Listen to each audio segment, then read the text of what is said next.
Hi friends, ఈరోజు మా ఇంట్లో రొయ్యలు కూడా చేసుకుంటున్నాం. నూనె పోస్తున్నాం. ఇప్పుడు చెక్క లవంగం వేసుకుంటున్నాం. ఉల్లిగడ్డలు, టమాటాలు, పచ్చిమిర్చి వేసుకున్నాం.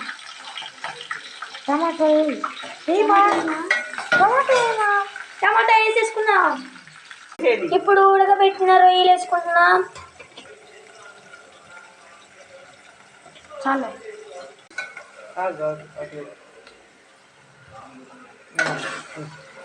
ఇప్పుడు బాగా కలుపుకుంటున్నామండి.